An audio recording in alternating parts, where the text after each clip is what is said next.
सूरह ताहा 3वां रुकू। हमने तुमको इस ज़मीन से पैदा किया। यहाँ पर फ़ायदा लिखा है 3 और बाजू में उसका फ़ायदा लिखा होता है। यहाँ पर जगह कम होने की वजह से बाजू में कुछ दबी हुई मानी लिखा होता है, उसको पढ़ने से आपको मालूम पड़ जाएगा। और इसमें हम तुमको बाद मौत ले जाएंगे और क़यामत के रोज़ फिर दोबारा इसे तुमको निकालेंगे। और हमने इस कुरान को अपनी वहाँ सब निशानियाँ दिखलाई और हमने अल्लाहुम्मा अग़फ़िरली और हमने इस फ़िरऔन को अपने वहाँ सब निशानियाँ दिखलाई। जब मूसा अलैहिस्सलाम को जब फ़िरऔन के पास भेजा था, अल्लाह ताला ने मूसा अलैहिस्सलाम से जो मौजज़ा अल्लाह ने दी थी वो सब उनको दिखाई, अल्लाह की वहदानियत से उनको डराया। तो जब भी वह झुटलाया ही क्या और इनकार ही करता रहा, इतना वहदानियत, इतना मौजज़ा दिखाने के बावजूद भी इतना घमंड में था, वो कभी नहीं माना। वो यही कहते रहा, मैं ही अल्लाह हूँ, मैं ही अल्लाह हूँ। और कहने लगा कि अब इस बात में कोई ताज्जुब की नहीं कि इससे पहले के ज़माना हम हिस्ट्री को देखेंगे, जो बादशाह होता ना उसी को लोग इबादत करते थे, कितना गलत काम करते थे। तो उसका बेटा होता ना दोबारा वो बादशाह बनता था जब उसको इबादत करते थे।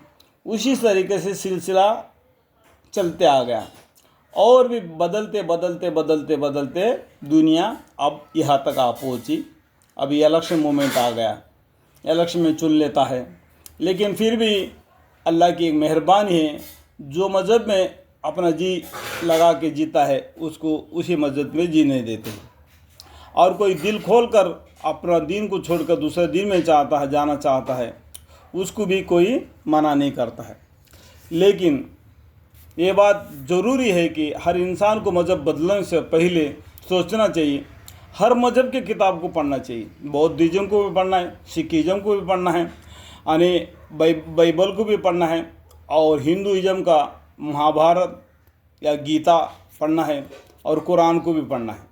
इसमें हक़ क्या है, हक़ बात क्या है, उस बात के तरफ उनको रहनुमाई करना है, क्योंकि हक़ बात ही हमको हक़ के तरफ ले आता है। ये दिन सिरातल मुस्तकीम के राह पर चलने के लिए ये कुरान काफ़ी है, क्योंकि हर मज़हब के किताब में ज़रूर यही लिखा होगा कि निरंकार। तो फिर अल्लाह निरंकार हो तो तुम रूप क्यों लगाते हो, इस बात को जवाब दो। सो जब भी वह झुटलाया ही क्या और इनकार ही करता रहा और कहने लगेगा, आई मूसा अलैहिस्सलाम तुम्हारे पास इस वास्ते आए होंगे कि हमको हमारे मुल्क से अपने जादू के ज़ोर से निकाल बाहर कर दे, यानी हमारा आस्ती को कब्ज़ा करने के लिए तुम आया, इस तरह। अब हम भी तुम्हारे मुकाबले में ऐसा ही जादू लाते हैं। तुम हमारे और अपने दरमियान एक वादा मुकर्रर कर लो जिसको ना हम खिलाफ करें और ना तुम खिलाफ करो, किसी हमवार मैदान में, ताकि सब देख ले। मूसा अलैहिस्सलाम ने फरमाया कि तुम्हारा मुकाबला के वादा का वक़्त वादिन है जिसमें तुम्हारे मेला होता है। देखो हर जगह पर एक मेला होता है, कोई ना कोई बहाने सी, कोई ना कोई ईद सी, हर जगह पर मेला होता है।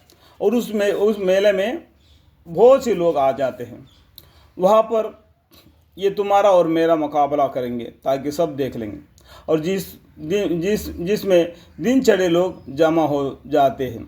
गर्ज ये सुनकर फ़िरौन दरबार से अपनी जगह लौट गया, फिर अपने मकर्रक यानी जादू का सामान जमा करना शुरू किया।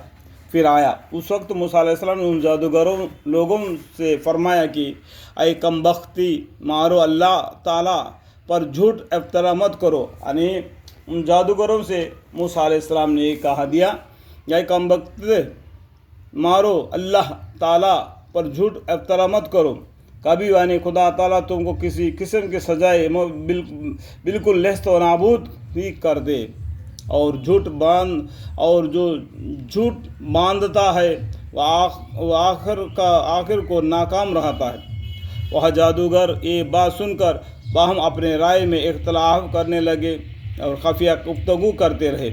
भला आखिर सब मुतफक होकर کہنے لگے کہ بے شک یہ جادوگر ہے۔ ان کا مطلب یہ ہے کہ اپنے جادو کے زور سے تم کو تمہاری سرزمین سے نکال باہر کرے اور تمہارا عمدہ مذہبی طریقہ کو دفتر ہی اڑا دے۔ جیسا وہ جادوگروں نے بھی کیا گیا، فرعون کے جیسا ہی اپنے بات کہنے لگے، جیسا جادو کے زور سے تمہارا زمین کو ہٹپ لے اور تمہارا مذہب کو ہی پھیر دے۔ اس طریقے سے ان لوگوں نے کیا گیا، اسی راہ پر ہو گئے جو فرعون کے راہ ہے۔ سو اب تم مل کر اپنی تدبیر کا انتظار کرو اور صفیہ آراست کر کے مقابل میں آؤ، اور آج وہی کامیاب ہے جو غالب ہے۔ پھر انہوں نے کہا کہ اے موسیٰ علیہ السلام، آپ اپنا عصا پہلے ڈالیں گے یا ہم پہلے ڈالنے والے بنیں؟ آپ نے فرمایا نہیں، تم ہی پہلے ڈالو۔ موسیٰ علیہ السلام نے بولا تمہارا جادو کیا ہے کہ تم پہلے ڈالو۔ اس کے بعد میں موسیٰ علیہ السلام بس ایک ایک ان کے راسیہ اور لاٹھیاں ان کی نظر بندی سے ان کے یعنی موسیٰ علیہ السلام خیال میں ایسے معلوم ہونے لگے جیسے کہ سانپ کی طرح چلتی دوڑتی ہو۔ موسیٰ علیہ السلام دل میں تھوڑا سا خوف ہوا، تو ان کے جادو کے وجہ سے تھوڑا سا موسیٰ علیہ السلام کا دل میں ڈر سا محسوس ہوگا کہ اللہ تعالیٰ نے اس ٹائم پر فرمایا، ہم نے کہا کہ تم ڈرو نہیں، ہم ہی غالب رہیں گے، تم ہی غالب رہو گے، یعنی اللہ ہی غالب رہے گا۔ اور اسی کی صورت یہ ہے کہ یہ تمہارے دہنے ہاتھ میں جو عصا ہے اس کو ڈال دو۔ ان لوگوں نے جو کچھ سانگ بنایا ہے، سانگ مانے جادو، عصا سب کو نگل جائے گی۔ جو عصا ایک دم اژدھا بن گیا، ان کے سب بنائے جادو کو نگلنا شروع کر دیا۔ یہ دیکھ کے سب آدمی حیران پریشان ہو گئے۔ سو یہ جو کچھ انہوں نے بنایا ہے جادوگروں کا سانگ ہے، اور جادوگر کئی جاوے معجزے کے مقابل میں کبھی کامیاب نہیں ہوتا۔ جادوگر جو ہوتا ہے نا، جو اللہ کے معجزہ کے سامنے کبھی بھی کامیاب نہیں ہوتا، اللہ ہی کا جیت ہو جاتی۔ تو جادوگر سجدے میں گر گئے اور بآواز بلند کہا کہ ہم ایمان لے آئے ہارون علیہ السلام اور موسیٰ علیہ السلام کے پروردگار پر۔ فرعون نے کہا بدون اس کے کہ میں تم کو اجازت دوں، یعنی میری خلاف مرضی تم اس پر یعنی موسیٰ علیہ السلام پر ایمان لائے۔ واقعہ معلوم ہوتا ہے کہ وہ شہر میں تمہارا بھی بڑا ہے۔ تو اتنا معلوم ہونے کے باوجود بھی فرعون کی گھمنڈ نہیں ٹوٹا۔ انہوں نے تم کو سحر سکھلایا ہے، سو میں تم سب کے ہاتھ پاؤں کٹواتا ہوں، ایک طرف کا ہاتھ اور ایک طرف کا پاؤں، اور تم سب کو کھجوروں کے درختوں پر ٹنگواتا ہوں۔ اور یہ بھی تم کو معلوم ہو جاتا ہے کہ ہم دونوں میں یعنی مجھ میں اور رب موسیٰ میں کسی کا عذاب زیادہ سخت ہے اور دیر پا ہے۔ اتنا بیوقوف ہے کہ یہ کتنا کس کا عذاب زیادہ ہے، ایسا بولتا ہے اللہ کے مقابلے میں۔ جہنم کے عذاب کے بارے میں اللہ تعالیٰ نے فرمایا، نار اللہ الموقد الذی تطلع الافئدہ انہا علیہم موصدۃ فی امد ممددہ۔ ان لوگوں نے صاف جواب دے دیا کہ ہاں ہم تجھ کو کبھی ترجیح نہ دیں گے بمقابل ان دلائل کے جو ہم کو ملی ہے، اور بمقابل اس ذات کے جس نے ہم کو پیدا کیا ہے۔ تجھ کو جو کچھ کرنا ہو دل کھول کر ڈالے، تو بجائے اس کے کہ اس دنیاوی زندگی میں کچھ کر لے، اور کر ہی کیا سکتا ہے، بس تو ہم اپنے پروردگار پر ایمان لا چکے۔ جو جادوگروں نے فرعون کو الٹا جواب دیا تاکہ ہمارے پچھلے گناہ کفر وغیرہ معاف کر دے، اور تو نے جو جادو کا مقدم میں ہم پر زور ڈالا اس کو بھی معاف کر دے۔ ہم نے جادو کے زور سے تمہارے کہنے میں آ کے ہمیں موسیٰ علیہ السلام کے خلاف نے جو کام کی تھی اس کو بھی اللہ معاف کرے۔ انا آمنا بربنا لیغفر لنا خطایانا وما اکرہتنا علیہ من السحر واللہ خیر وابقی۔ اللہ تعالیٰ تجھ سے بدرجہ اچھے ہیں اور زیادہ بقا والے ہیں۔ جو شخص بغاوت کا مجرم ہو کر اپنے رب کے پاس حاضر ہوگا، سو اس کے لیے دوزخ مقرر ہے، اس میں نہ مرے گا اور نہ جیے گا۔ یعنی بغاوت ये ज़मीन किसका है? अल्लाह का है। ये आसमान किसका है? अल्लाह का है। इसके अंदर की जितने भी नियामतें किसके हैं? अल्लाह के हैं। ये तुमको सिर्फ इसलिए है दिया, तुमको इसको बरतने के लिए और इसके सहारे में अपना ज़िंदगी बसर करने के लिए।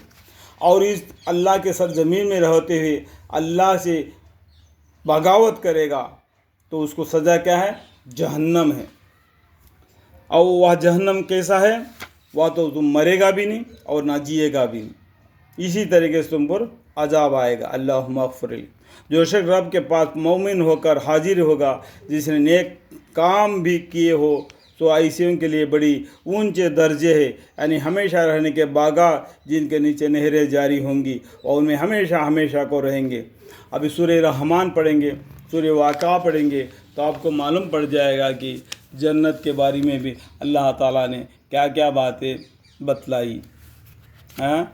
और जो शख्स कुफ्र व मासियत से पाक हो उसका यही इनाम है, यानी कुफ्र करना, शिरक करना, अल्लाह के बरखिलाफ़ कामें करने से जो बचकर अपने ज़िंदगी बसर करता है, अल्लाह ताला उनको इसी तरीके से जज़ा देते हैं, यानी जन्नत। अल्लाह ताला मेरी बयान के दरमियान में जो भी गलती मुझसे होगी तो मुझे माफ़ फरमाएं। आमीन।